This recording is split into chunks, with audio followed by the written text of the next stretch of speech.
உலகம் முழுவதும் வாழுகின்ற தமிழர்கள் அத்தனை பேரின் நெஞ்சங்களிலும் நேற்று மட்டுமல்ல, இன்று மட்டுமல்ல, இந்த உலகம் உள்ளவரை என்னாலும் போற்றுதலுக்குரிய ஒரு மாபெரும் தலைவராகவும் கற்றறிந்தவர்கள் முதற்கொண்டு சான்றோர் முதற்கொண்டு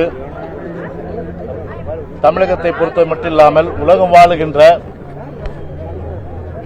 10 கோடிக்கு மேற்பட்ட தமிழர்களுடைய நெஞ்சங்களில் இன்றைக்கும் எல்லோருடைய நெஞ்சங்களில் நிலைத்திருக்கின்ற இதய புரட்சி தலைவி அம்மா அவர்கள் ஒரு பன்முகத்தன்மை கொண்டவர்கள். கலைத்துறையிலும் சரி, அரசியலிலும் சரி, கோலோச்சி அதன் மூலம் ஒரு பெரிய அளவுக்கு உலகம் போற்றக்கூடிய ஒரு அரசியல் ஒரு மாபெரும் தலைவராகவும் ஒரு முதலமைச்சராக இருந்து தமிழ்நாட்டிற்கு ஏழை எளிய மக்களுடைய நல்வாழ்விற்காக எண்ணற்ற திட்டங்களை கொண்டு வந்து, குறிப்பாக ஒரு தலைவர் என்று சொன்னால் அடுத்தவர்களுடைய அந்த மனநிலை, அந்த மனநிலையிலிருந்து தன்னை ஒப்பிட்டு அதன் அடிப்படையில் திட்டங்களை கொண்டு வருவதுதான் ஒரு மாபெரும் தலைவருடைய அந்த கடமையாகும். எனவே அந்த வகையில் நம்முடைய புரட்சி தலைவி அம்மாவை பொறுத்தவரை ஒரு ஏழையினுடைய அந்த மனநிலையை, நடுத்தர மக்களுடைய மனநிலையை, தமிழ்நாட்டில் வாழுகின்ற அத்தனை தரப்பட்ட மக்களுடைய மனநிலையை அறிந்து அதன் அடிப்படையில் எண்ணற்ற திட்டங்களை எல்லாம் அம்மா அவர்கள் கொண்டு வந்து ஒரு வானளாவிய ஒரு புகழ் கொண்ட ஒரு மாபெரும் முதலமைச்சராக இருந்து இன்றைக்கு 8ஆம் ஆண்டு இந்த நினைவு நாள் இந்த சூழ்நிலையிலும் கூட இன்றைக்கு தமிழகமே இன்றைக்கு அழுது கொண்டிருக்கின்ற நிலையிலும் இன்னும் எத்தனை ஆண்டுகள் ஆனாலும் சரி, 100 ஆண்டுகள் ஆனாலும் சரி, 1000 ஆண்டுகளும் சரி, பொன்மனச்செம்மல் புரட்சி தலைவர் எம்ஜிஆர் புகழையும் அதே போன்ற அம்மாவுடைய புகழையும் எந்த ஒரு கொம்பனாலும் மறைக்க முடியாது, அழிக்க முடியாது என்ற வகையிலே இருபெரும் தலைவருடைய அந்த வாழ்க்கையினுடைய சரித்திரம் ஒரு பொன்னெழுத்துகளால் பதிக்கக்கூடிய வகையிலே, முத்திரை பதிக்கக்கூடிய வகையிலே இருக்கின்ற ஒரு நிலையில் இன்றைக்கு 8ஆம் ஆண்டு நினைவஞ்சலி பொறுத்தவரை நம்முடைய மாண்புமிகு கழக பொதுச்செயலாளருடைய தலைமையில் இன்றைக்கு அனைத்து இந்திய அண்ணா திராவிட முன்னேற்ற கழக சகோதரர்கள் ஒன்று கூடி இன்றைக்கு அம்மா அவர்களுக்கு நினைவஞ்சலி இன்றைக்கு செலுத்தியிருக்கின்றோம்.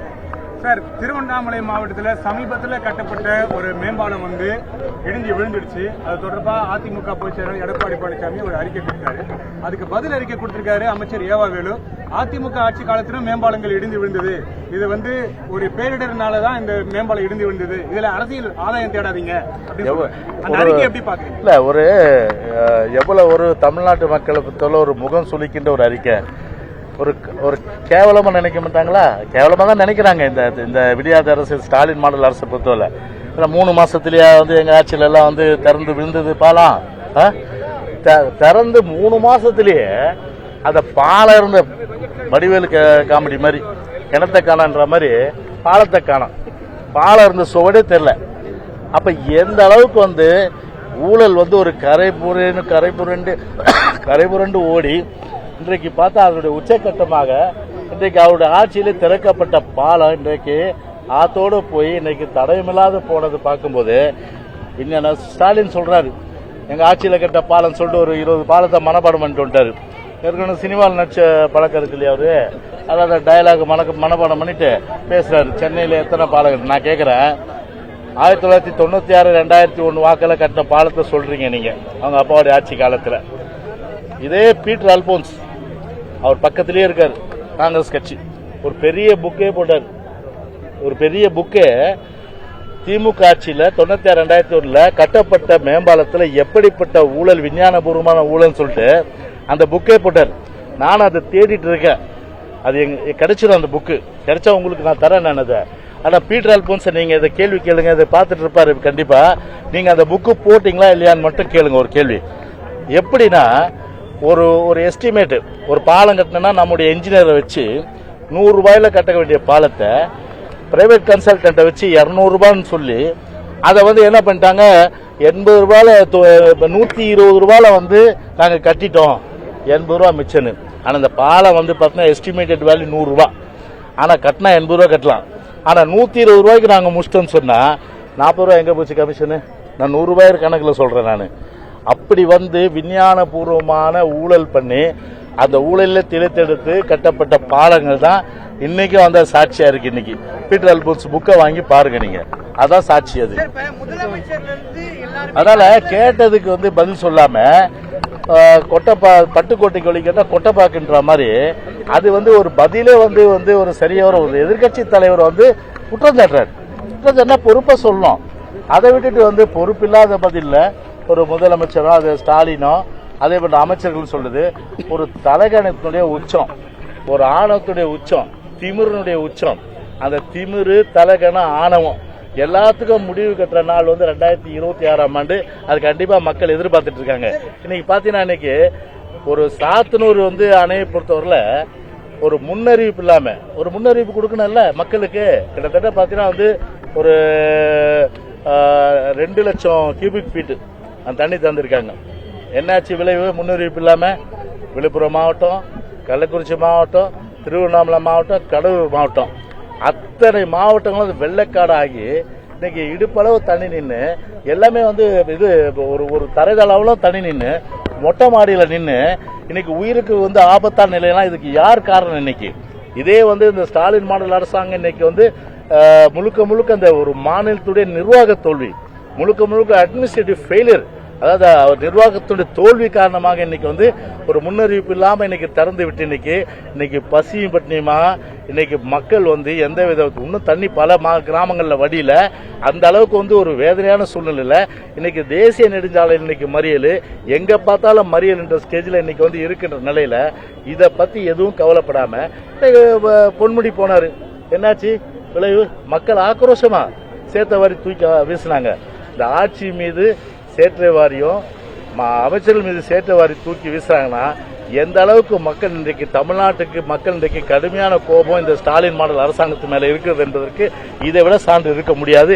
அதுல 2026 சட்டமன்ற தேர்தலின் போது கண்டிப்பா சொல்றேன், இவங்க தேர்தலுக்கு ஓட்டு கேட்க போக முடியாது. ஒவ்வொரு கிராமங்கள்லயும் கண்டிப்பா இது போன்ற எதிர்ப்புகள் இப்ப இருக்க அமைச்சர்களுக்கு இப்ப இருக்க சட்டமன்ற உறுப்பினர்களுக்கு திமுக கட்சிக்காரர்களுக்கு கண்டிப்பா இருக்கும். அந்த அளவுக்கு ஒரு மக்கள் விரோத ஜனநாயக விரோத ஒரு ஆணவத்தின் உச்சம், தலகணத்தின் உச்சம், திமிருடைய உச்சகட்டமா இந்த ஆட்சி நடந்துட்டு இருக்கு. அதனால இது ஒரு இடியமையினோட ஒரு கேவலமான ஒரு சர்வாதிகார ஆட்சி தான் சொல்லணும். சரி, இப்ப இவ்வளவு பெரிய பாதிப்பு ஏற்பட்டிருக்கு. சென்னையில 6000 ரூபாய் கொடுத்தாங்க, திருப்பதி 6000 ரூபாய் கொடுத்தாங்க, விழுப்புரம் கள்ளக்குறிச்சி மாவட்டம் வெறும் 2000 ரூபாய் கொடுத்தாங்க. இது போதுமானதா? இல்ல அதான் சொல்றேன், உயர்த்தி கொடுக்கணும். இதுல ஏன் பாராபட்சம்? இதுல அவங்க பாவம், அவங்க குடிசை போச்சு, உடவை போச்சு, அவங்க வாழ்வாதாரம் போச்சு. அது 2000 ரூபாய் கொடுத்தா போதுமா? அது அதனால உயர்த்தி கொடுக்கணும். அது பொதுச்செயலாளர் சொன்னது போல நிவாரணத்தை உயர்த்தி கொடுப்பதான் எவ்வளவு கொடுத்தாலும் அதை காம்பன்சேட் பண்ண முடியாது. ஆனா இந்த நேரத்தில் அது வாழ்வாதாரத்துக்கு ஒரு உதவியா இருக்கிற நிலையில அது உயர்த்தி கொடுப்பதா அந்த ஒரு விஷயம், நல்ல விஷயம். ஆனா இந்த அரசு செய்யுமானா செய்யாது. ஆனா அவங்க அப்பாவுடைய நினைவிட புதுப்பிக்கிறதுக்கு, பேனா சிலை அமைக்கிறதுக்கு, அது மட்டும் இல்லாம ஊரா செலவிக்கிறதுக்கும், ஊரா பார்க்கில் 10 சிலை வைக்கிறதுக்கும் பணம் அதுக்கு இருக்கும். ஆனா ஏழை மக்களுக்கு கண்டிப்பா பணம் கொடுக்கறதுக்கு அரசாங்கத்துல பணம் இருந்து கூட என்ன குறை? அரசாங்கத்துக்கு என்ன நிதி பிரச்சனை? 32,000 கோடி இருந்து 52,000 கோடி ஆக்கிட்டீங்க. இது டாஸ்மாக் வருமானத்தை 52,000 கோடினா 20,000 கோடி ஆக்கி வச்சு சொத்து வரி ஏற்றி விட்டுட்டீங்க, மின்சார கட்டணத்தை ஏற்றி விட்டுட்டீங்க, அப்புறம் வீட்டு வரி ஏற்றி விட்டுட்டீங்க, பால் விலை ஏற்றி விட்டுட்டீங்க. இப்படி எல்லா வகையில ஏற்றி விட்டு அரசாங்க கருவூலத்தை நிரப்பி இன்னைக்கு அது யாருக்கு போகுது அந்த பணம்? இன்னைக்கு ஒரு குடும்பத்துக்கு போறதுக்கு அப்ப அவ்வளவு பணத்தை இன்னைக்கு வரி மக்கள் மேல சுமைச்சிருக்கீங்க. அதனால அவ்வளவு தூரம் மக்களை வரி வாங்கின சூழ்நிலையில வரியை கட்டாய வரி குதிரைக்கு தான் வரி இருக்குன்னு பார்த்தா இப்ப போற மக்கள் மத்தியில மேல எல்லாம் வரியை போட்டுறான் போலுது. அந்த அளவுக்கு இன்னைக்கு வரிகளுடைய தாக்கம் இன்னைக்கு மக்கள் மேல அதிகமாகி இன்றைக்கு மக்கள் கஷ்டப்பட்டு இருக்காங்க. இன்னைக்கு அப்படி இன்னைக்கு 40,000 கோடி ரூபாய் அளவுக்கு இன்னைக்கு 50,000 கோடி ரூபாய் அளவுக்கு வருமானம் இருந்த ஸ்டேஜ்ல 2000 ரூபான்றது என்ன காசு? அது சொல்லு, அது தாங்குமா? அது மக்களுடைய சாபத்துக்கு இந்த அரசு ஆளாயிடுச்சு. கண்டிப்பா மக்களை பொறுத்தவரை 2026 தூக்கிறதுக்கு தயாராயிட்டாங்க. அது எதுங்க? இல்ல அது கட்சி டிசைட் பண்ணாத, கட்சியை பொறுத்தவரை டிசைட் பண்ணாது. அதனால பாத்தீங்கன்னா அது 3 மாசத்துல விழுந்திருக்குன்னா அது எந்த அளவுக்கு வந்து அது தரம் தாழ்ந்து கட்டப்பட்டது என்பதெல்லாம் நிச்சயமா வந்து அது விசாரணை தெரிய வரும். அது குறித்து விசாரணை கோர்ட்டுக்கு போறதா இல்லையானது கட்சி டிசைட் பண்ணும். தமிழக அரசுகிட்ட 1200 கோடி ரூபாய் கையிருப்பு இருந்தோம், 2000 கோடி ரூபாய் திரும்ப சிஎம் வந்து மோடி கிட்ட கேட்டிருக்காரு. எப்படி பாக்குறீங்க? அதாவது செலவு பண்றதுக்கு வக்கில்ல. ஒரு அரசை பொறுத்தவரை பாத்தீங்கன்னா செலவு பண்ணோம். அந்த ஒரு கேட்டு வாங்குறதுக்கும் வக்கில்ல, துப்பு இல்ல. அதை வாங்கின பணத்தை கூட செலவு பண்றதுக்கும் வக்கில்ல. அந்த மாதிரி ஒரு வக்கற்ற ஒரு மக்கள் விரோத அரசாங்கம் இன்னைக்கு இருக்கின்ற சூழ்நிலையில மக்கள் தான் வந்து இந்த முழுக்க வந்து ஒரு என்ன சொல்றதுன்னா அறிவு கெட்ட ஒரு அறிவில்லாத அரசாங்கத்திற்கு கீழே மக்கள் இருக்கிறதால அவ்வளவு சிரமங்கள் இன்னைக்கு. வேற என்னப்பா கேள்வி இருக்கு? ஓகே, பாஞ்சால விவகாரத்துல வந்து அந்த மக்களுக்கு எதிரான தீர்ப்பு வந்து கோர்ட் கொடுத்திருக்கு. நீங்க எப்படி பாக்குறீங்க? இல்ல, கோர்ட் ஆர்டர் ஓட்டமா நான் பேசுறேன். ஓகே, ஸ்ரீனிவாசபுரத்துல குடிசை மாட்டு வாரிய வீடு குடியில் மேல் பூச்சிட்டு ஒருத்தர் இறந்து போயிருக்காரு.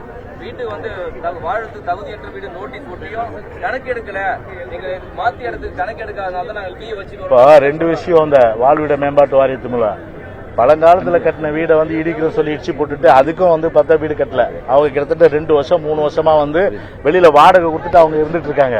அதுக்கு எந்த நடவடிக்கை இல்ல.